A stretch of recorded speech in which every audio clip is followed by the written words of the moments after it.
Hey guys, what's up? We are That Horror Couple. I'm Kaylee. And I'm Rob. And we are here today to do a fan film review for our great friends over at Sledgehammer Horror. Ken and Ashley, we love you guys. So we wanted to do a review for their awesome fan film, which is titled Home is Where the Haunt Is. Yeah, Sledgehammer Horror is one of my favorite YouTube channels. And they support us. They support the entire horror community. Yes. So we want to support them. Yes. And like you said, they're good friends of ours. They are. So Ken and Ashley, I will be there for you when the rain starts to pour.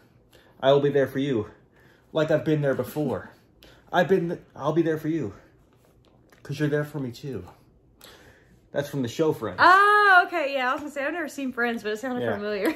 Speaking of getting the word out, a lot of people, they don't know the star of Leprechaun, Jennifer Aniston, after that movie, she went on to do a little show called Friends. Oh, okay. But most people know her for the Leprechaun, of course. Yeah. Yeah, so... But instead of that, let's get the word out about Home is Where the Haunt Is, of course. Let's do it. Let's do that today. Oh, yeah. That horror couple. It's us. That horror couple. That horror couple. And they talk about horror. Like and subscribe. After the unexpected and unexplained death of his mother, Coulson travels back to the house she passed away in to try to find answers. Starring Ken Sledge, Ashley Sledge, Kenny Sledge IV, Chloe Sledge, Bill Brahman, and Nick Harris. Directed by Ken and Ashley Sledge. Produced by Bill Brahman and Braxton Southwell. Hey, Home is Where the Haunt Is. Let's talk about this. So, when the film opens up, we get to see the character of Coulson, a.k.a. Ken Sledge. Well, it's a sweet tune that's going on, too.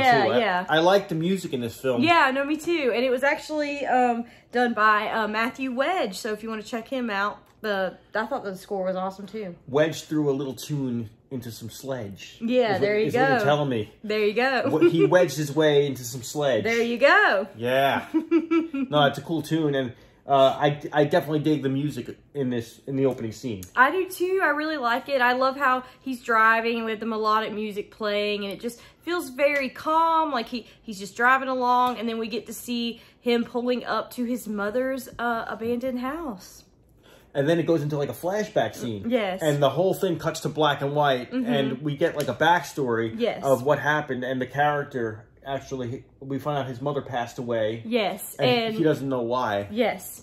And the guy he's talking to at the funeral actually tells him, well, you know, there was a little girl that lived there and her and her father, and she was actually crushed by a tree. So they don't, and they never found her. And he didn't know about this story. Yeah. He was like, say what? Yeah. Like, so not only does he not know what happened to his mother, he finds out he doesn't know the full history of like what happened on that property. Yes. So he goes back to, so then we cut back to where he parked, and he wants to find out what's going down. So he starts like, you know, examining the house, investigating the house. And when he gets inside the house and he starts looking around, he actually gets a call from his estranged wife, you know, telling him, you know, you don't need to do this, and you know, you need to find closure for your mother. And he's like, you know, listen, I'm gonna do what I want to do. And he basically like hangs up on her, and then he starts, you know, walking through the house more, and he hears a noise, and he's got like, he gets his switchblade out, and he's like, hello. Yeah. He busts out the switchblade. Yeah, and then we see him walk, like keep walking, and behind him we see like an apparition, like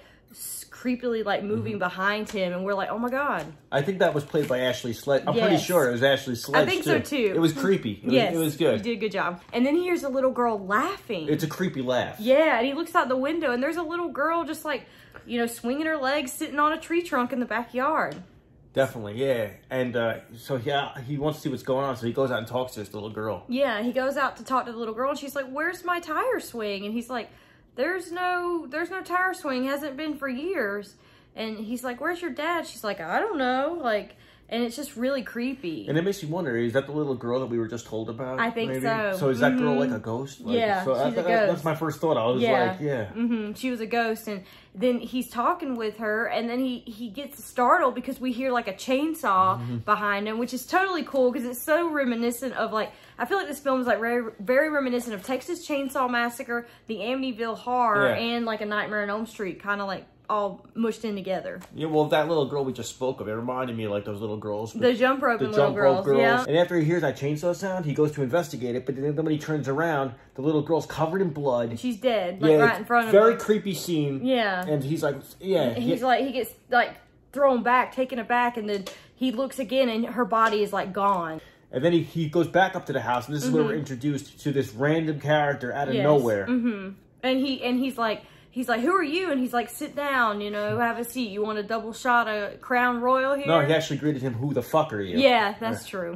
That's exactly my reaction when, like, the Jehovah's Witnesses are on my property knocking on the door. That's how I greet them. I'm like, who the fuck are you? Yeah. And then the guy tells him, Coulson, he's like, you gotta leave while you can, man. And then he's like, and then he leaves and he like disappears. And then Coulson goes inside and lays down on a mattress and just kind of like falls asleep. Well, I just want to add, that's the third warning he got about the property. Yeah. The first flashback we saw, his friend said, don't go near there. Then his wife calls him on the phone and says, don't go near, don't spend time over there. And now we got the third warning from this random that guy dude. was. Yeah. So he keeps ignoring all these warnings of the property, stay off the property. And like you said, we walk into this dream. He lays down now on this mattress. And he opens his eyes and it's all dark. And he thinks his mother calling his name, Coulson. She's like, you need to leave, Coulson. And he's like, Mom? And this dream sequence, it definitely was reminiscent of like a Nightmare on Elm Street. Yeah.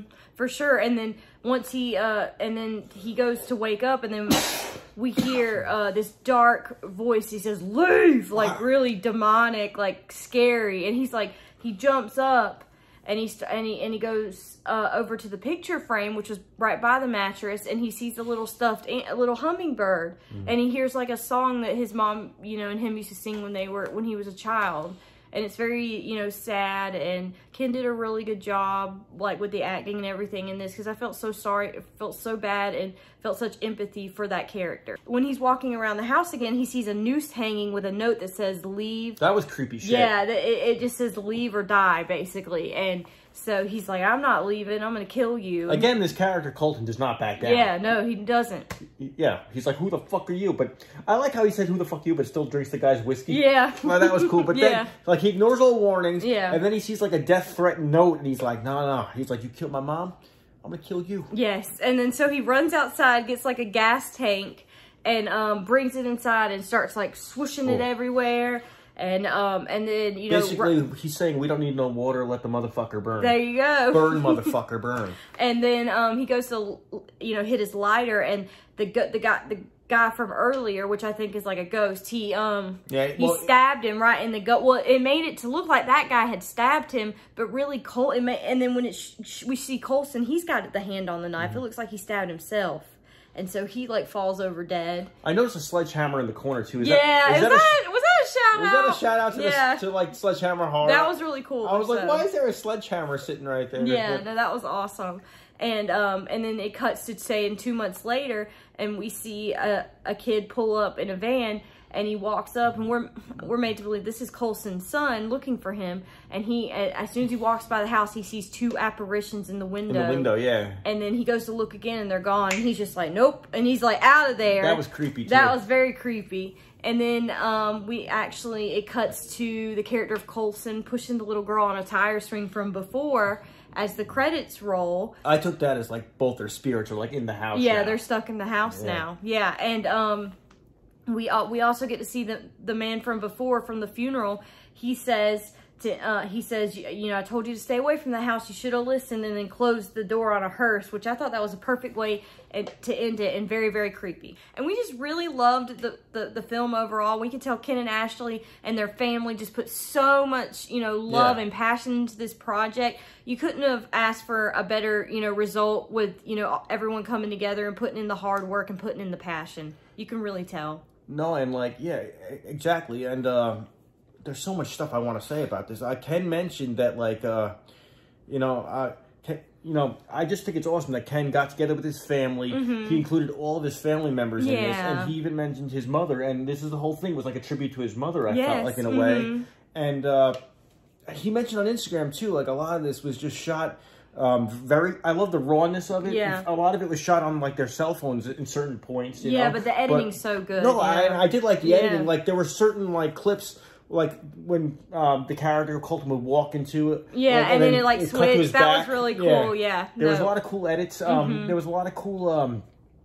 There was a lot of cool jump scares. Yes. There was a lot of cool, and for a short film, you got a lot of cool characters. Yes. You got a lot of story. You know, I mean, so there was a lot that you got, like in, I think it's 14 minutes. Yeah. So no, there was so much packed in that short amount of time. You guys did an amazing job, and we loved it. So we definitely recommend. We're gonna leave the link down below. If you would allow me to plug it. Yeah, go ahead. Because Ken always plugs all these channels, and he plugs us a lot of times to support us. Yeah. So Ken, it's my honor to support you. So I want to do it Sledgehammer Horror style. Okay, go ahead. The good news is, if you want to check out this film, you don't have to go far, because the links are all right down below. You did a good job. I did a Ken style? Yeah, you did a good job. You did a good job. Every cool person has a catchphrase. That's Ken's. Yep. The links are all right down below. All right. So please check out their fan film. Show some love to them. You know, help us out. Hit the bell. Subscribe to our channel for more awesome horror content and reviews. I hope that there's more to this. The way they ended it too. They can keep going with this story. Yeah. You know, they can keep adding to this story. I hope that there's more to this story. I hope maybe this is just a preview. You know? So, no, we would love to see more. So Ken and Ashley, and if you want to do a sequel, and I know down. Ken, like he's really, I know certain films that he's into, and what's Ashley's into, and like you said, there's elements of Nightmare on Elm Street, there's elements of Amityville Horror, there's elements of Texas Chainsaw Massacre with that chainsaw going off. Yes. You know, so there's horror, there's like little Easter eggs and all that. I like we how really also, picked up on it. You know, he paid tribute to their favorite influences. Yes. Horror film wise too. Yes. So. No, we love that. So please guys, like this video, comment down below, let us know your thoughts. Wait till the end of the video. Hit our other videos we have to offer, other trailer reactions, other horror movie reviews. So once again, I'm Kaylee. And I'm Rob. And we'll see you guys next time. Take care. That horror couple. Oh yeah. That horror couple. It's us. That horror couple. That horror couple. And they talk about horror. Like and subscribe.